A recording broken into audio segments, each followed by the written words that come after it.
صفحہ نمبر 74 یعنی پیج 74 اور احادیث نمبر ہے 4 یعنی 4 حدیث نمبر 4 اور صفحہ نمبر 74. معارف الحدیث جلد اول. سبجیکٹ ہے ہمارا ارکان اسلام پر جنت کی بشارت. قال اللہ تعالی وما آتاکم الرسول فخذوه وما نہاکم عنہ فانتہوا. معارف الحدیث یعنی احادیث نبوی کا ایک جدید اور جامع انتخاب، اردو ترجمہ اور تشریحات کے ساتھ. تالیف ہے مولانا محمد منظور نعمانی. نبی اکرم فرماتے ہیں میں تم کو جو دوں وہ لے لو اور جس سے منع کروں اس سے باز آ جاؤ. ارکان اسلام پر جنت کی بشارت. قال قال قال قال قال النبی صلی اللہ علیہ وسلم. حضرت انس بن مالک سے روایت ہے، وہ کہتے ہیں کہ ہم کو ممانعت کر دی گئی تھی کہ رسول اللہ صلی اللہ علیہ وسلم سے بلا خاص و ضرورت کے کچھ پوچھیں تو ہم کو اس بات سے خوشی ہوتی تھی کہ کوئی سمجھدار بدوی حضرت کی خدمت میں آئے اور آپ سے کچھ پوچھے اور ہم سنیں. تو انہی ایام میں ایک بدوی یعنی بدو خدمت نبی میں حاضر ہوا اور عرض کیا اے محمد صلی اللہ علیہ وسلم، تمہارا قاصد یا مبلغ ہمارے پاس پہنچا تھا. اس نے ہم سے بیان کیا تھا کہ تمہارا کہنا ہے کہ اللہ نے تم کو اپنا رسول بنا کر بھیجا ہے. حضور نے فرمایا اس نے تم سے ٹھیک کہا ہے. اس کے بعد اس بدو نے کہا تو بتلاؤ کہ آسمان کس نے بنایا ہے؟ آپ نے فرمایا اللہ نے. پھر اس نے کہا زمین کس نے بنائی ہے؟ آپ نے فرمایا اللہ نے. پھر اس نے کہا زمین پر یہ پہاڑ کس نے کھڑے کیے ہیں اور ان پہاڑوں میں اور جو کچھ بنایا ہے وہ کس نے بنایا ہے؟ آپ نے فرمایا اللہ نے. اس کے بعد اس بدو نے سائل یعنی اس بدو سائل نے آپ سے کہا پس قسم ہے اس ذات کی جس نے آسمان بنایا، زمین بنائی اور اس پر پہاڑ نصب کیے، کیا اللہ ہی نے تم کو بھیجا ہے؟ آپ نے فرمایا بے شک مجھے اللہ ہی نے بھیجا ہے.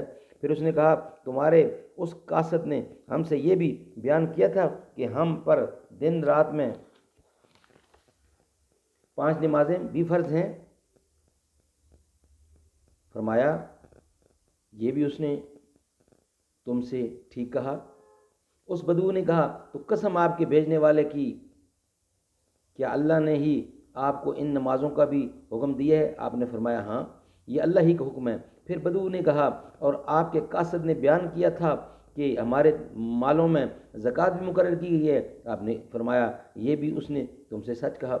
احرابی نے کہا تو قسم ہے آپ کو بھیجنے والے کی، کیا اللہ نے آپ کو اس کا حکم دیا؟ آپ نے فرمایا ہاں یہ بھی اللہ ہی کا حکم ہے. پھر اس احرابی نے کہا کہ اللہ کے قاصد نے بیان کیا تھا کہ سال میں ماہ رمضان کے روزے بھی ہم پر فرض ہوئے ہیں. آپ نے فرمایا یہ بھی اس نے سچ کہا. اعرابی نے عرض کیا تو قسم آپ کے بھیجنے والے کی، کیا اللہ نے آپ کو اس کا حکم دیا ہے؟ آپ نے فرمایا ہاں یہ بھی اللہ ہی کا حکم ہے. اس کے بعد اعرابی نے کہا اور آپ کے قاصد نے ہم سے یہ بھی بیان کیا کہ ہم میں سے جو حج کے لیے مکہ پہنچنے کی استطاعت رکھتا ہو اس پر بیت اللہ کا حج بھی فرض ہے. آپ نے فرمایا یہ بھی اس نے سچ کہا. اعرابی کا بیان ہے کہ یہ سوال و جواب ختم کر کے وہ اعرابی چل دیا اور چلتے ہوئے اس نے کہا اس ذات کی قسم ہے جس نے آپ کو حق کے ساتھ مبعوث فرمایا، میں ان میں نہ کوئی زیادتی کروں گا اور نہ کوئی کمی. رسول اللہ صلی اللہ علیہ وسلم نے فرمایا اگر یہ صادق ہے تو ضرور جنت میں جائے گا. تشریح. شروع حدیث میں سوال کی ممانعت کا جو ذکر آیا ہے اس کا اشارہ قرآن پاک کی آیت یا ایھا الذین آمنوا لا تسألوا عن اشیاء ان تبد لکم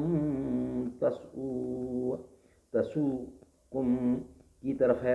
بات یہ ہے کہ نئے نئے سوالات کرنا انسان کی فطرت ہے، لیکن اس عادت کو آزاد چھوڑ دیا جائے تو نتیجہ یہ ہوتا ہے کہ تباہ کار رجحان موشگافیوں ہی کی طرف زیادہ بڑھ جاتا ہے اور ان میں باتوں کی کھود کرید زیادہ پیدا ہو جاتی ہے اور عمل اسی نسبت سے کم، نیز اس میں وقت بھی ضائع ہوتا ہے.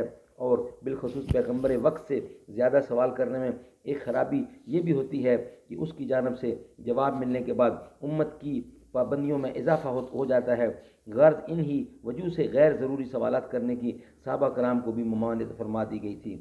جس کے بعد وہ بہت ہی کم سوال کرتے تھے اور اس کے آرزو مند رہا کرتے تھے کہ کوئی بدو آئے اور وہ آپ سے کچھ پوچھے تو ہم کو بھی کچھ سننے کو مل جائے، کیونکہ ہم بیچارے بدوؤں کے لیے حضور صلی اللہ علیہ وسلم کے یہاں بڑی وسعت تھی۔ اور اسی حدیث کی ایک روایت میں حضرت انس رضی اللہ کی یہ تصریح بھی ہے، اس بارے میں مروی ہے کہ بدو آپ کے یہاں سوالات میں بڑے جری تھے اور جو چاہتے تھے بے دھڑک پوچھتے تھے۔ اللہ تعالیٰ کی ذات ہمیں اس پہ عمل کرنے کی توفیق عطا فرمائے۔